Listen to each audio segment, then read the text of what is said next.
નમસ્કાર, જય શ્રી કૃષ્ણ. મારું નામ છે કવન જોશી. આજે આપણે ધોરણ 9 ની અંદર છે ને ભાઈ બળ અને ગતિના નિયમો વિશે ભણવાના છીએ. હવે આ ચેપ્ટર છે આપણે છોટુની સ્ટોરી વડે ભણીશું. શેના વડે?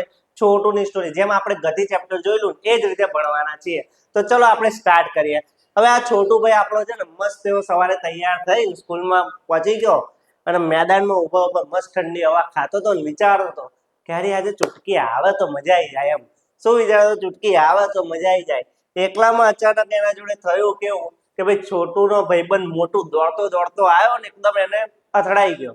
તો જેમ છોટું પડવા ગયો તેમ તૈયારીમાં ચૂટકી હિરોઈન બનીને આવી અને આમ કઈ પકડી લીધો છોટુને અને છોટુને પડતા પડતા બચાવી લીધો. છોટું તો ભાઈ ખુશ થઈ ગયા કે ભાઈ ચૂટકી આવી ગઈ, પાછું કે બચાવી લીધો મને. પછી કે ચૂટકી ચૂટકી થેન્ક યુ ભાઈ, તારું થેન્ક યુ ભાઈ, મને બચાવી લીધો એના માટે. તો કે ભાઈ મેં કશું નહીં કર્યું, આ તો ભાઈ મેં બળ આપ્યું ને એટલે. પેલો કે હે આ બળ એટલે હું? એમ કે તો કે દેખ લા પેલા એ તને મારેલું ને એ બળ હતું અને મેં તને પકડીને બચાવ્યું ને એ બળના લીધે જ થયેલું. એમ એટલે કે મને હારું છોટું કે ખબર પડતી નહીં. એમ કે હું બોલે ચૂટકી? એમ હવે પાછી એને વાતો કરવી હતી ને એટલે પાછો પ્રશ્ન કરે ભાઈ ચૂટકીને ભાઈ થયેલું હું? એમ તો ભાઈ ચૂટકી દેખ, તને એને જોરથી આવ્યો ધક્કો માર્યો, એ શું છે? બળ છે. અને મેં તને પડતા પડતા બચાવી લીધો કઈ રીતે? ખેંચીને. એ શું છે? તો કે બળ છે. શું કીધું મેં? તો કે આને ધક્કો માર્યો એ બળ કહેવાય, ખેંચ્યું એ બળ કહેવાય. તો કે ધક્કો મારવો અથવા ખેંચવું એને શું કહેવાય? બળ લગાવ્યું કહેવાય. ખબર પડી ગઈ ભાઈ આપણા ચેપ્ટરનું ટાઇટલ શું હતું ભાઈ? બળ અને ગતિના નિયમો. તો બળ વિશે તો આપણને ખબર પડી ગઈ મસ્ત રીતે, બરાબર. હવે ગતિના નિયમો વિશે સમજવાનું છે. પણ છોટું એવું કે ભાઈ બળના લીધે શું ખાલી ધક્કો માં ખેંચાઈ જ શકાય, બીજું કશું થાય ના? એમ તો ચૂટકી કે અલ્યા ભાઈ બુરા, તને ખબર નહીં? એમ તો કે ભાઈ ના કહીશ કે તારે સમજાવવું હોય તો સમજે ભાઈ એની રીતે થાય હું? એમ તો પેલી કે ચૂટકી હારું હારું એડ સમજાવું છું તને કે આનાથી થાય શું? એમ તો કે એવું કહે છે ભાઈ બળની બહુ બધી અસરો છે. તો દેખ ભાઈ તારા હાથમાં કંઈક મસ્ત એવો રબરનો દડો હોય તો આમ દબાવું તો એનો આકાર બદલાય છે. તો કે એના લીધે? તો કે બળના લીધે. બળ એટલે જોર આપ્યું એના લીધે. તો બળના લીધે શું થાય? આકાર બદલાય. ખબર પડી ગઈ. પછી એવું કે ભાઈ સ્થિર વસ્તુને ગતિમાં લાવવા. તું હવે મસ્ત શાંતિથી ઉભો રહેલો, હું વિચારતો તો ખબર નહીં કંઈક વિચારતો ને એકદમ જ પેલો આવ્યો તો સ્થિર હતો અને આવ્યો એને ધક્કો માર્યો તો શું થયો? ગતિમાં આવ્યો. તું શું થયો? ગતિમાં આવ્યો. તો કે હા ભાઈ હું આવી ગયો. પછી કે ગતિમાન વસ્તુને રોકે જાવ. તું પડતો હતો ને મેં તને તૈયારીમાં પકડીને ખેંચીને બચાવી લીધું. તો એ શેના લીધે થયું? તો કે બળના લીધે. આ બળની બધી અસરો છે.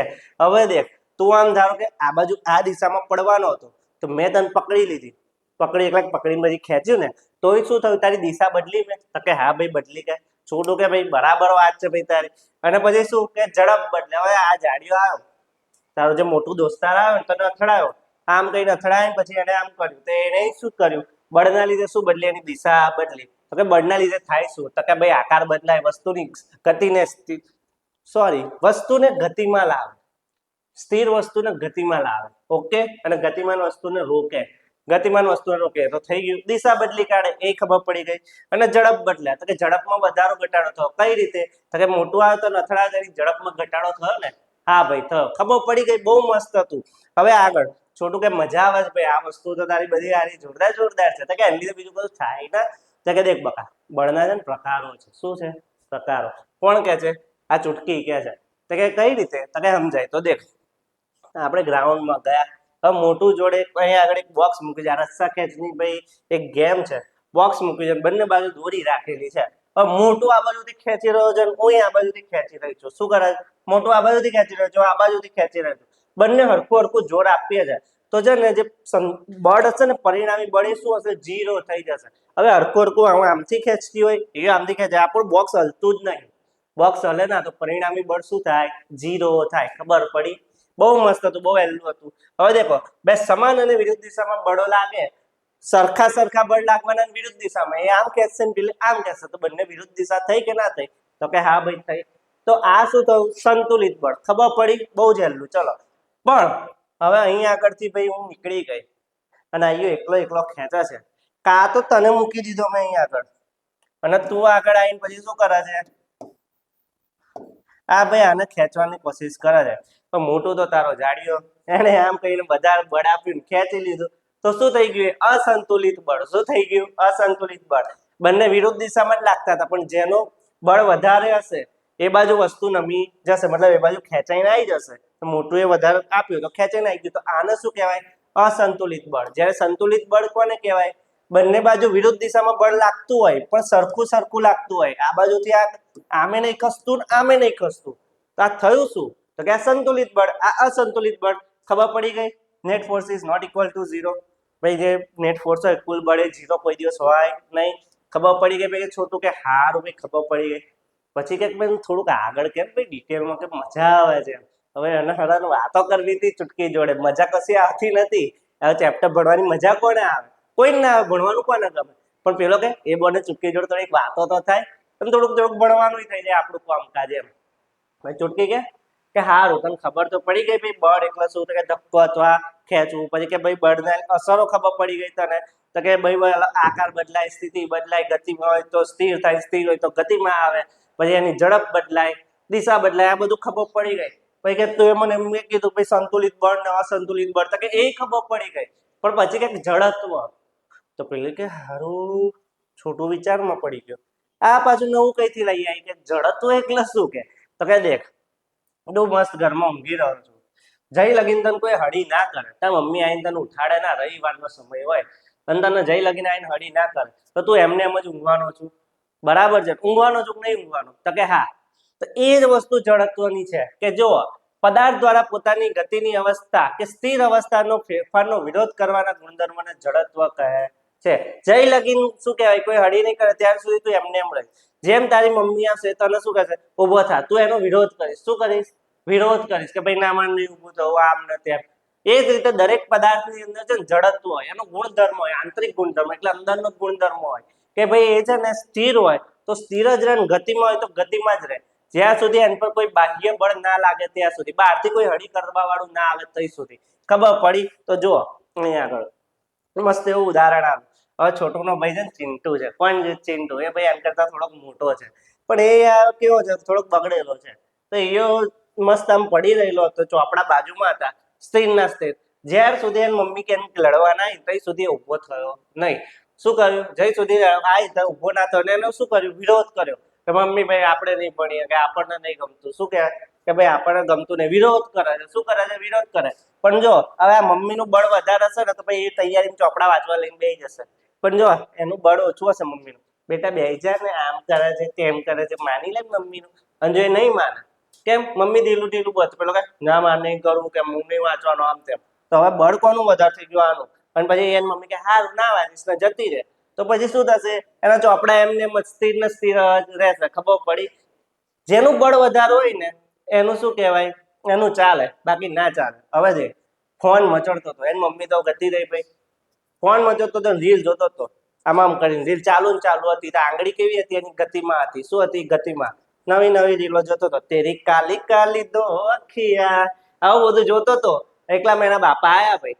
તો કે ચમ વાંધો નહીં ભાઈ, ચોપડા બોપડા લઈને વાંચવા તો બેસ એમ. ખબર નહીં પડતી. હવે આ ભાઈ ગભરાઈ ગયા, ટેન્શનમાં ગયા. બાપા આયા છે, કુટી કાઢશે કે દંડો લઈને ભૂકા કાઢી નાખશે. પછી એ શું થઈ ગયો? એ એકદમ વાંચવા લઈને બેસી ગયો પોતાના ચોપડા. તો શું થયું ભાઈ? બળ કોનું વધારે હતું? આનું. હવે આમણે વિરોધ કર્યો પણ આ ભાઈ ચાલ્યો નહીં. કમ આનું જડત્વ ઓછું હતું ભાઈ, એનું બળ ઓછું હતું એટલે સિમ્પલ. ખબર પડી કે નહીં? હવે આ છોટું છે ને એનો ભાઈ કોણ? આ ચિંટુ. હવે એની બેનપણી જોડે ગયેલો ફરવા. મસ્ત મસ્ત ગાર્ડનમાં બેસીને, ગાર્ડન તો નહીં લાગતું, શું લાગે છે? આપણે એના ઘરમાં બેસીને વાંચતો તો લાગતો નહીં, પણ ચોપડું ખોલેલું છે. તો એકલામાં છે ને બાજુમાંથી એક ભાઈ આવ્યો અને પછી એવું કે અલી ચિંકીની બેન પિંકી તને ખબર છે? આ ચિંટુ તો છે ને પેલી છોકરી જોડે વાતો કરતો હતો એમ. હવે જઈ લગીન આ બે એકલા હતા, તઈ લગીન કશું હતું નહીં, મસ્ત શાંતિથી વાતો કરતા હતા. પણ જેમ આવ્યું મદનનું આવ્યું, મતલબ આ છોકરો આવ્યો એકલામાં, પછી શું કર્યું? આ બે વચ્ચે ડિસ્ટર્બ કર્યું. તો શું થયું? આ બહારથી બળ આપ્યું. કયું? બાહ્ય બળ આવ્યું. ત્યારે શું થયું ભાઈ? વસ્તુમાં ખલેલ પહોંચી. ખબર પડી? બેનું મસ્ત રીતે વાતો ચાલતી હતી. પણ આજે લગીન બહારથી કોઈ આ હળી કરવા આવ્યું ને ત્યાર પછી એનું શું થઈ ગયું ભાઈ? બગડી ગયું. કે હે કોણ હતી લે પેલી, કોણ જોડે વાતો કરતો હતો? એવી બધી વાતો ચાલતી હતી. આ બંને શું થઈ ગયા? ડિસ્ટર્બ થઈ ગયા. જડત્વ એટલે શું? મેં તમને એવું કીધું કે ભાઈ સ્થિર હોય તો સ્થિર રહે, ગતિમાં હોય તો ગતિમાં રહે. અને જો કોઈ બહારથી બાહ્ય બળ લાગે તો એનો વિરોધ કરે. જેમ આણે પહેલા એની મમ્મીનો વિરોધ કર્યો અને પપ્પાનો કર્યો, પણ એનું ચાલ્યું નહીં. અને અહીં આગળ પેલો આવી પછી હળી કરી ગયો કે ના કરી ગયો. આને જડત્વ કહેવાય. મસ્ત એવું હતું. ખબર પડી ગઈ? બહુ હેલું હતું, કઈ બહુ અઘરું નહીં. દેખો ન્યૂટનની ગતિનો પહેલો નિયમ આ જ બધું બતાવે છે. જડત્વ કે છે કે જો કોઈ પણ વસ્તુ ત્યાં સુધી સ્થિર ને સ્થિર રહેશે અથવા ગતિમાં રહેશે જ્યાં સુધી બાહ્ય બળ ના લાગે, બહારથી કોઈ હળી ના કરે ત્યાં સુધી એ પોતાની અવસ્થા જાળવી રાખશે. ઓકે, ખબર પડી કે નહીં? વસ્તુને પોતાની અવસ્થા જાળવી રાખવાનો ગુણધર્મ એટલે જડત્વ. જેવું જેવું હોય એનું એવું રહેવાનો ટ્રાય કરે, પણ જો એનું બળ ઓછું હોય તો એવું ને એવું ના રહી શકે. જો બળ વધારે હોય કોનું એનું, તો જો એવું ને એવું રહેશે. ઓકે, જેમ કે આ પેન છે બરાબર, અહીં આગળ મૂકેલી છે, તો હવે પેનનું જ કેવું જડત્વ ઓછું છે, કે દળ ઓછું છે એનું, તો હું આરામથી એને ખેંચી લઈશ. પણ એની જ જગ્યાએ આગળ મોટો પથ્થર હોય તો મારે ખસાડવું હોય તો એનું જડત્વ વધારે છે, એ ખસશે નહીં મારાથી. ખબર પડી કે ના પડી? હવે જુઓ, આ એક તમને મસ્ત એવું ઉદાહરણ આપું. તમે આવી ગેમ કોઈક દિવસ જોઈ જ હશે. કાચનો ગ્લાસ હોય, એની પર એક પત્તું મૂક્યું અને એની પર એક સિક્કો મૂકેલો છે. હવે પત્તાનો આમ કઈ જોરથી મારું ને તો પત્તું જતું રહેશે પણ સિક્કો નીચે પડી જશે. કેમ? જડત્વના લીધે. એ પોતાની મૂળ સ્થિતિ જાળવી રાખવાનો પ્રયત્ન કરશે. એક મારે નહીં જવું, પત્તાને જવું હોય તો જાય. ખબર પડી? એવા જ બીજા તમને ઉદાહરણો બતાવું. ચલો ચલો ફટાફટ દેખો, બસમાં આપણે જયારે બેઠા હોય, આ ચિંટુન પિન્ટુન બધા બસમાં મસ્ત એવા બેઠા છે, અને ડ્રાઈવર કાકા અચાનક જ પછી ગાડી બ્રેક માર દે છે, તો બધા કઈ બાજુ જાય છે? આગળની બાજુમાં પડી જાય છે, આમ કઈ નમી જાય છે.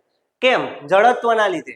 આ જયારે બસ ચાલતી હતી ગતિમાં હતી, તો આ લોકો ગતિમાં કહેવાય, પણ બેઠેલા હતા. એ કોન્સેપ્ટ તમને આગળ સમજ પડશે, પણ એ ગતિમાં કહેવાય. હવે બસ એકદમ બ્રેક મારી, પણ આમનું શરીર તો કેવું હતું? ગતિમાં હતું. તો બ્રેક મારી તો એક ભાઈ આપણે ભાઈ શું કહેવાય? ગતિમાં જ રહેવાના. કેમ? જડત્વના લીધે. આ જડ છે એટલે. તો શું થયું? બધા આગળ જઈને નમી પડ્યા. શું થયું? આગળ જઈને નમી પડ્યા. બળ કઈ બાજુ લાગેલું? આ બાજુ લાગેલું. જડત્વ કઈ બાજુ હતું? આ બાજુ. એટલે એ લોકોની ગતિ કઈ બાજુ હતી? આ બાજુની હતી. એટલે સિમ્પલ. ખબર પડી? દેખો, ચાલુ બસે અચાનક ઉભી રહેલા હોય ત્યારે આપણે આગળની તરફ નમી જઈએ છીએ, કારણ પગ અને પગ સાથે સ્થિર થાય છે. ક્યારે? બસ જોડે. બસ એકદમ બ્રેક મારે તો પગ આપણે સ્થિર થશે, પણ આપણો ઉપરનો ભાગ ગતિમાં જ છે એટલે આપણો સ્થિર નહીં થાય, એટલે આમ કરીને નમી પડીએ છીએ. ખબર પડી કે નહીં? ઓકે, ચલો આગળ. જડત્વની કસોટી. કોનું જડત્વ વધારે? તો મેં તમને શું કીધું? જેનું દળ વધારે હોય એનું. આપણે દેશી ભાષામાં શું કહીએ ભાઈ? જેનો ભાર વધારે હોય એ.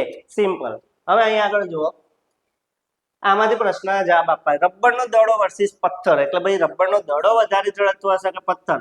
તો કે જેનું દળ વધારે હોય. સિમ્પલ. તો કે પથ્થરનું વધારે છે એટલે. હવે આ બેમાં કોનું હશે? ભાઈ સાયકલનું કે ટ્રેનનું? તો આપણને ખબર પડી જાય ભાઈ ટ્રેન ધક્કો મારો ભાઈ બહુ અઘરો, એનું જડત્વ વધારે. જડત્વ એટલે એની અંદરનું દળ વધારે હોય એટલે. તો દેખો, ટ્રેન ખૂબ વધારે દળ ધરાવે એટલે એનું જડત્વ વધારે.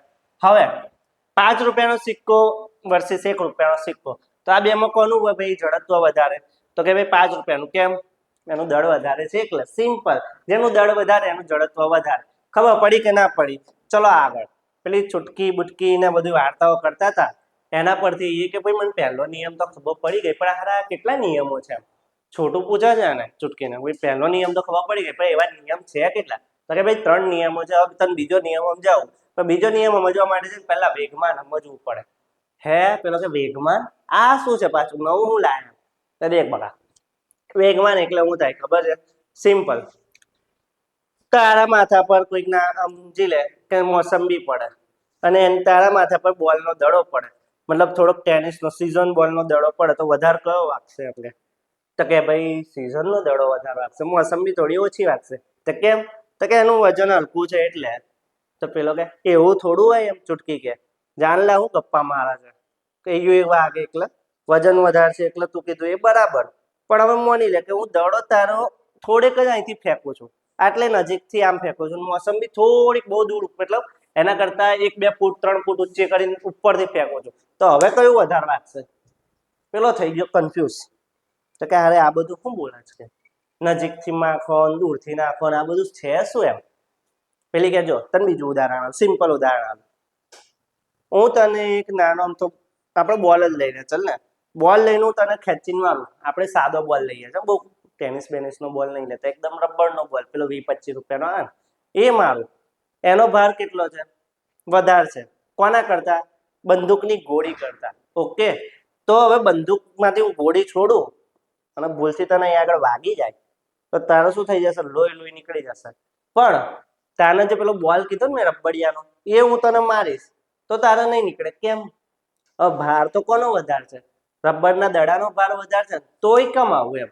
રબરનો નહીં, તમે ટેનિસનો સીઝનનો લઈ લો ગોળી આગળ, તોય તમારે બહુ તો તમને વાગશે હોજશે, પણ ગોળી તો તમને શું કરશે, આર પાર નીકળી જાય, લોહી લોહી કાઢ નાખશે. તો પેલો કે કમ આવું એમ કે આમાં તો વજન વધારે ઓછાનો કોન્સેપ્ટ લાગતો જ નહીં. તો હમણાં કહેતી હતી કે ભાઈ વજન વધારે, પેલા વજન ઓછું, તો આવું કમ એમ. તો પેલી સમજાવા છે. જો ભાઈ વેગમાન છે ને એકલા વજન પર આધારિત નહીં, એ શેના પર આધારિત છે, વેગ પર આધારિત છે. કઈ રીતે, તો કે જો અહીં આગળ જ બતાવી દઉં તમને. આ મેં તમને જે દડો કીધો ને, પહેલા મેં તમને મોસંબી અને પછી દડો કીધો, તો નજીકથી મેં દડો ફેંક્યો તો ઓછો વાગ્યો, મેં દૂરથી મોસંબી ફેંકી તો વધારે વાગી. કેમ, એનો વેગ વધારે હતો એટલે. વેગ વધારે એટલે સિમ્પલ ઝડપ વધારે હતી, એકદમ દૂરથી આવતી હતી, ઝડપ વધારે હતી એટલે મને વધારે વાગ્યો. જ્યારે પેલો દડો હતો એકદમ નજીકથી હતો એટલે મને ઓછો વાગ્યો. કેમ, એની ઝડપ ઓછી હતી એટલે. તો વેગમાન એટલે થાય શું કે દળ અને વેગનો ગુણાકાર. ભાઈ દળે હોવું જોઈએ ને વેગ, દળ એટલે વજને હોવું જોઈએ, વેગ એટલે એની ઝડપે હોવી જોઈએ. જો બંને હોય તો શું કહેવાય, એનું વેગમાન વધારે. હવે માની લો કે બંનેમાંથી એક ઓછું છે, માની લો કે દળ ઓછું છે, ઓકે, પણ વેગ વધારે હોય તોય થાય તું વેગમાન વધી જાય. શું થાય, વેગમાન વધી જાય. સિમ્પલ. જો ભારે વસ્તુ કે વધુ ઝડપ હોય તો વધારે વેગમાન અને જોરદાર અસર થાય. સિમ્પલ, ખબર પડી ગઈ. બહુ મસ્ત હતું, હેલું હેલું, કઈ બહુ અઘરું હતું નહીં. હવે દેખો ન્યૂટનની ગતિનો બીજો નિયમ આ જ કે છે. આ જે ચિંકી છે ને, ચિંકી નહીં, આનું નામ શું છે, ચુટકી. ચુટકી એવું કે ભાઈ વેગમાન એટલે શું થાય, તો કે p = mv.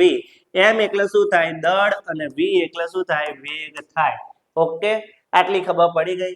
હવે દેખો મારે છે ને વેગમાનનો ફેરફાર બતાવવો હોય ને, તો મારે કઈ રીતે બતાવવું પડે, ત્રિકોણની અંદર p બતાવવો પડે.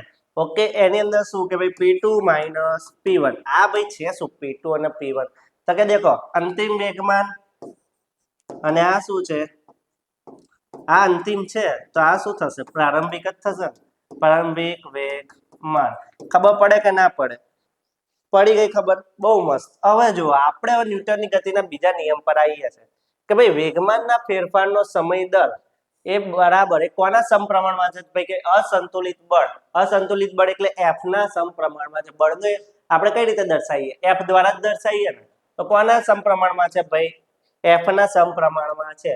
તો ચલો હું તમને અહીંયા આગળ બતાવી દઉં, થોડીક જગ્યા રાખેલી છે. હવે જો શું કીધું ભાઈ કે ભાઈ અસંતુલિત બળ છે એના સમપ્રમાણમાં કોણ છે, ભાઈ વેગમાન છે ને એના સમયનો દર. ઓકે, આવું છે. હવે ભાઈ આપણે p ને કઈ રીતે લખીએ, ભાઈ મેં હમણાં જ જોયું, ભાઈ p શું થાય, mv થાય. તો અહીં આગળ લખીશ f, ચલે છે એની નિશાની કાઢીએ તો k લાગે, અને p ની જગ્યાએ શું લાગે, mv, અને નીચે t હતું એમનું એમ. હવે જુઓ આ v/t કંઈક થાય છે, તમે ગતિવાળા ચેપ્ટરમાં ભણેલા કે ભાઈ v/t થાય શું, તો કે a બરાબર. v/t એટલે વેગના ફેરફારના સમય દરને શું કહેવાય ભાઈ, પ્રવેગ કહેવાય. શું કહેવાય, પ્રવેગ કહેવાય. તો હું v/t એટલે કે ભાઈ આની જગ્યાએ હું શું લખી શકું ભાઈ, f = k m a. Okay, આપણે v/t બરાબર શું લખ્યું, a લખી કાઢ્યો. હવે આ k છે, તમારે આ k કાઢવો છે, તો k કાઢવા માટે શું કરવાનું ભાઈ, k ની કિંમત કેટલી લઈ લેવાની, 1 લઈ લેવાની. શું લઈ લેવાની, 1. હવે 1 લો એટલે હું લખું કે ના લખું ચાલે. તો f બરાબર શું થઈ જાય, ma. f એટલે હું એને કહીશ ફાધર ને ma એટલે માં. ફાધર બરાબર મધર થઈ ગયું. બરાબર, અમુક પિક્ચરો નહીં હોતા કે ભાઈ तुम्हारा बाप भी मैं हूँ, तुम्हारी माँ भी मैं हूँ, તો કે ફાધર બરાબર મધર. ખબર પડી, f બરાબર ma. હવે આ જ વસ્તુ બધી અહીં સમજાયેલી છે ભાઈ, ગાણિતિક સમજૂતી આલવાની ભાઈ કે ભાઈ વેગમાં આ જે ન્યૂટનની ગતિનો બીજો નિયમ છે ને એની ગાણિતિક સમજૂતી આપો ત્યારે તમારે આવું થાય છે કે f બરાબર ma, ફાધર બરાબર મધર, ma. મધરમાં mo ના લખી કાઢતા, બરાબર, ma. ફાધર બરાબર માં. માં બોલીએ છે ને આપણે, માં માતાજી. એ યુદ્ધ દેખો વેગમાનના ફેરફારનો સમય દર એ કોના સમપ્રમાણમાં છે, અસંતુલિત બળ. અસંતુલિત બળ એટલે f ના સમપ્રમાણમાં છે. હવે દેખો mb - mv, આ v એટલે અંતિમ વેગ, u એટલે પ્રારંભિક વેગ, અને t સમય. તો v - u/t બરાબર શું થાય, a થાય. જો અહીં લખી કાઢું છું, upon t બરાબર શું થાય, a થાય. એ જે આપણે અહીં લખેલો છે, કશું કરેલું નહીં. તો બળ બરાબર દળ ગુણ્યા પ્રવેગ. એ એટલે શું થાય, પ્રવેગ થાય. તો બળ બરાબર શું થાય, દળ ગુણ્યા પ્રવેગ. સિમ્પલ છે, બહુ હેલ્ધી વસ્તુ છે, કઈ બહુ અઘરી છે નહીં. આવડી જાય કે ના આવડી જાય, ચલો આગળ ફટાફટ. હવે દેખો ક્રિકેટ મેચ પકડવો, ક્રિકેટ મેચમાં દડો પકડવો ભાઈ, દડો નથી લખ્યો. જો હવે દેખો આ તમે છે ને પેલું મોટું વાર પતલું ની અંદર જે પેલું મોટું આવે છે ને એ છે. તો ભાઈ મસ્ત ક્રિકેટ ચાલતી હોય છે. હવે એ ભાઈ શું કરી રહ્યો છે, વિકેટ કીપિંગ કરી રહ્યો છે. તો એકદમ બોલ આવે પેલા એમ કઈ કટ મારી દો, આ ધોનીની જેમ છે ને આમ કરીને પહેલા મૂર્ખામણી કરી. અને ભાઈ નિયમો ભણેલા નતા ભાઈ ગતિના, તો મૂર્ખામણી કહીને આમ કઈને પકડવા ગયો, એકદમ આગળ કરી. તો થયું શું, બોલ આવતો તો આમ કઈને પકડવા ગયો તો એકદમ આમ હાથમાંથી બોલ ઉછળ્યો, પડી ગયો. પછી પેલા પતલું એ કીધું કે મોટુડા, તને ખબર પડે છે, તને ગતિના નિયમો ભણેલો છું કે નહીં ભણ્યો? ન્યૂટનની ગતિનો બીજો નિયમ નહીં ભણ્યો? જો તારે બોલ આવે ને તો કરવાનું ખબર છે, આમ આગળ હાથ નહીં કરી દેવાનો, આમ કઈ પાછળ લેવાનો. તારો બોલ તો તારા હાથમાં આવી જ જવાનો છે, પણ પાછળની બાજુમાં લઈશ ને તો થશે શું ભાઈ, કે બોલ જે આવતો હશે ને એને સમય મળશે. સમય મળશે એટલે શું થશે, જેમ જેમ સમય વધે એમ શું થાય ભાઈ, બળ ઘટે. આપણે હમણાં તો જોયું ભાઈ, F બરાબર શું થાય, mv/t આવું થાય. તો જેમ આના શું કહેવાય, આના વ્યસ્ત પ્રમાણમાં કહેવાય. વ્યસ્ત પ્રમાણમાં એટલે શું કહેવાય, આવી રીતે કહેવાય. તો દેખો આ વધે તો આ શું થાય, ઘટે. એ તો ખબર પડી ગઈ વ્યસ્ત પ્રમાણમાં એટલે. તો કે ભાઈ તું જેટલું પાછળ જઈશ એટલો સમય તારો વધશે, તો તારું બળ શું થશે, ઓછું થશે. શું થશે, ઓછું. પેલો કે એવું લા, તો કે હેડ આપણે ભાઈ હવે બીજી વખત કેચ આવે ને તો કરી લઈશું. તો હેડે કર્યું શું ખબર છે, આમ કઈ બોલ આવે ને તો આમ કઈ પાછળની બાજુ લઈ ગયું, ભાઈ બોલ પકડાઈ ગયું. આ કેસમાં એનાથી બોલ પકડાયો નહીં, આમ કઈ પકડવા ગયો એટલે પકડાતો હોય પૂરા. પટલું એમ તો હોશિયાર હતો હા ભાઈ. ચલો આગળ, ન્યૂટનની ગતિનો ત્રીજો નિયમ, છેલ્લો નિયમ છે. બીજો નિયમ ખબર પડી ગઈ ભાઈ, F બરાબર ma. મસ્ત એવું છે ભાઈ, સમય અને શું કહેવાય, બળ એકબીજાના વ્યસ્ત પ્રમાણમાં હોય. F બરાબર ma, m એટલે દળ અને વેગ, પ્રવેગનો ગુણાકાર. ઓકે, હવે જો ત્રીજો નિયમ, પેલો કાકા છોટું મજા આવી ગઈ ભાઈ, ચૂટકી તુવારી જોરદાર સમજાવું છું કે બધું સારું, મને તો યાદ રહી ગયું. હવે એનો વાતો કરવી હતી એટલે બધું આ સારું સારું જ બોલવાનું ચૂટકીના. તો દેખો એને કીધું ભાઈ ત્રીજો નિયમ સાંભળો જ તારે. તો કે હા, પણ એના માટે આપણે શું કરવું પડે, સ્કેટિંગ પહેરવા પડશે. તો કે સારું ભાઈ, આપણે સ્કેટિંગ પહેરી દઈએ. પહેરે છે ને પછી બંને છે ને એકબીજાને આમ કઈ હાથ કઈ ધક્કો મારે, તો પેલી એ પાછળ જાય છે, આ પાછળ જાય છે. પછી છોટું કે હા થયું, પણ તું નિયમ તો સમજાય બકા મને. તો કે દેખાય એ જ નિયમ છે કે જ્યારે તમે કોઈ વસ્તુ પર બળ આપો છો ને તો સામેવાળી વસ્તુ પર તમારા પર બળ લગાડે છે. આઘાત એકલો પ્રત્યાઘાત. આઘાત એટલે તમે જે આપો છો બળ, એ પ્રત્યાઘાત એટલે સામે બળ આવે છે. સિમ્પલ સાદું એવું તું ઉદાહરણ જ ભાઈ, તારા કોકના જોડે બબાલ થઈ જાય બરાબર, તું કોકને એક લાફો મારો તો સામે લાફો આવે છે કે નહીં આવતો? તો કે તે લાફો માર્યો શું હતું, આઘાત હતો, ને સામેથી લાફો આવ્યો એને શું કહેવાય, પ્રત્યાઘાત કહેવાય. ખબર પડી? એ જ વસ્તુ છે કે ભાઈ કોઈ પણ વસ્તુ પર તમે બળ લગાડો તો સામે સામે બળ લાગે એટલે આઘાત બરાબર પ્રત્યાઘાત થાય. બરાબર છે, એ આખું મસ્ત વસ્તુ સમજાયેલી છે આગળ. જુઓ કે આઘાત અને પ્રત્યાઘાત સમાન અને વિરુદ્ધ દિશામાં હોય. વિરુદ્ધ દિશામાં એટલે આ બાજુની દિશામાં મારે છે બરાબર, બળ આપે છે, તો સામે કઈ બાજુ, આ બાજુની દિશામાં આવે છે. તો બંને કેવી દિશાઓ થઈ, વિરુદ્ધ દિશા થઈ. પણ કેવા મૂલ્યના હોય, સમાન મૂલ્યના હોય. ઓકે, ખબર પડી? દેખો જ્યારે તમે ચાલો છો ને ત્યારે એવું થાય છે, તમે આમ કહીને પગ કરો છો, પગ પાછળની બાજુ કરો છો તો તમે આગળની બાજુ જાઓ છો. તમે આમ વિચારો કરજો કે આની અંદર ભાઈ ન્યૂટનની ગતિનો ત્રીજો નિયમ વપરાય છે. બહુ મસ્ત છે, હેલું છે, ખબર પડી જાય? પડી જાય. ચલો હવે ફટાફટ, વેગમાન સંરક્ષણનો નિયમ તમારા કામનો નહીં. હવે આપણે શું ભણ્યા એવું કહે છે, તો આને તો વાળ ઉડી ગયા છે. પહેલો નિયમ એવું ભણ્યા ભાઈ, શું આપે છે ભાઈ, બળની વ્યાખ્યા આપે. જડત્વ. જડત્વ એટલે શું, પદાર્થ જો ગતિમાં હોય તો ગતિમાં રહે, સ્થિર હોય તો સ્થિર રહે. પોતાનો ગુણધર્મ જાળવી, મતલબ પોતાની સ્થિતિ જાળવી રાખવાનો પ્રયત્ન કરે, એને શું કહેવાય, જડત્વ. અને ગતિનો બાહ્ય બળનો શું કરે, વિરોધ કરે. બીજો નિયમ શું કહે છે ભાઈ, ફાધર બરાબર માં, F બરાબર ma. એટલે શું ભાઈ, અસંતુલિત બાહ્ય બળ કોના સમપ્રમાણમાં હોય, કે દળ અને પ્રવેગના ગુણાકારના સમપ્રમાણમાં હોય. ત્રીજો નિયમ શું, કે every action is opposite reaction. એટલે ભાઈ તમે જેટલો આઘાત આપો એટલો પ્રત્યાઘાત. બળો સમાન મૂલ્યના અને વિરુદ્ધ દિશામાં હોય છે. ખબર પડી કે ના પડી? ચલો એન પરથી એક નાના અમથા પ્રશ્નોત્તરી કરી લઈએ કે ભાઈ બળનો એસઆઈ એકમ શું થાય, ન્યૂટન થાય. ભાઈ આ તમને મેં કીધેલું નતું કે ભાઈ બળનો એસઆઈ એકમ શું થાય, ન્યૂટન. અને સીજીએસ માં એનો એકમ શું થાય, ડાઇન થાય. એ તમારે આવશે. બસ અચાનક ઉપડે ત્યારે આપણે પાછળ કેમ નમીએ છીએ ભાઈ, ઇનર્શિયા, જડત્વના કારણે. આના બહુ બધા ઉદાહરણ છે કે જેમ કે તમે ઝાડ કોક હોય મસ્ત એવું કેરીનું, અને બરાબરનું જોરથી 3-4 જણા ભેગા થઈને આમાં મલાવો છો તો જે કેરી, અમુક કેરીઓ છે નીચે પડી જશે, અમુક પાંદડા નીચે પડી જશે. શેના કારણે? જડત્વના કારણે. તમારી મમ્મી ઉનાળાની અંદર પેલા ચોરસા ને બધું આમ કહીને લાકડી લઈને પછાડીમાં આવે છે, ધૂળ નીકળી જાય છે. એ કેના કારણે? તો કે જડત્વના કારણે. ધૂળના રજકણો તો જ રહેવું છે, પણ ગતિ થાય છે એટલે શું થઈ જાય, નીચે પડી જાય છે. પછી બસમાં તમે જોયું કે ભાઈ બસ તમારી સ્થિર હોય, તમે સ્થિર હોય, અને બસ અચાનક ચાલુ થાય તો તમે કઈ બાજુ ધકેલાવ છો ભાઈ? પાછળની તરફ. કેમ? બસને તો આગળ જવું છે, પણ તમે તો પાછળ જે મૂળ સ્થિતિમાં હતા એમાં જ રહેવાના. તે જ રીતે જો બસ ચાલુ હોય ને એકદમ તમારા બ્રેક વાગે તો તમે કઈ બાજુ જાઓ છો? આગળની બાજુ. એ બધું શું છે? ઝડકતું છે, બહુ હેલું છે, મજા આવે એવું જ છે. હવે દેખો રોકેટ કયા નિયમ પર કાર્ય કરે તો દેખો તમને સમજાવી દો. રોકેટમાં કેવું હોય ખબર? જેમ તમે એની જેમ ચાલુ કરો ને તો આગ લાગે. આગ લાગે ને એટલે શું થાય? નીચેની તરફ ધક્કો વાગે. જેમ ધક્કો આ બાજુ વાગે એમ રોકેટ ઉપરની તરફ જાય. તો આ કયો નિયમ થયો? આઘાત પ્રત્યાઘાતનો ત્રીજો નિયમ થયો. ખબર પડી ગઈ? બહુ મસ્ત છે, એકદમ શોર્ટમાં સમજાયું છે, એટલે બહુ ઉદાહરણો આપણે લીધેલા નહીં, પણ તમને કોન્સેપ્ટ ઓવરવ્યુ કરવા માટે ફટાફટ સમજાયેલું છે. બધી જ ખબર પડી ગઈ હશે તો વિડીયોને તમારે લાઈક શેર ને સબસ્ક્રાઇબ કરી દેવાનું છે. કેમ? આવી જ રીતે આપણે છોટોની સ્ટોરીથી આખા ચેપ્ટરો ભણવાના છે. એટલે ચાલો મળીએ નેક્સ્ટ વિડીયોમાં.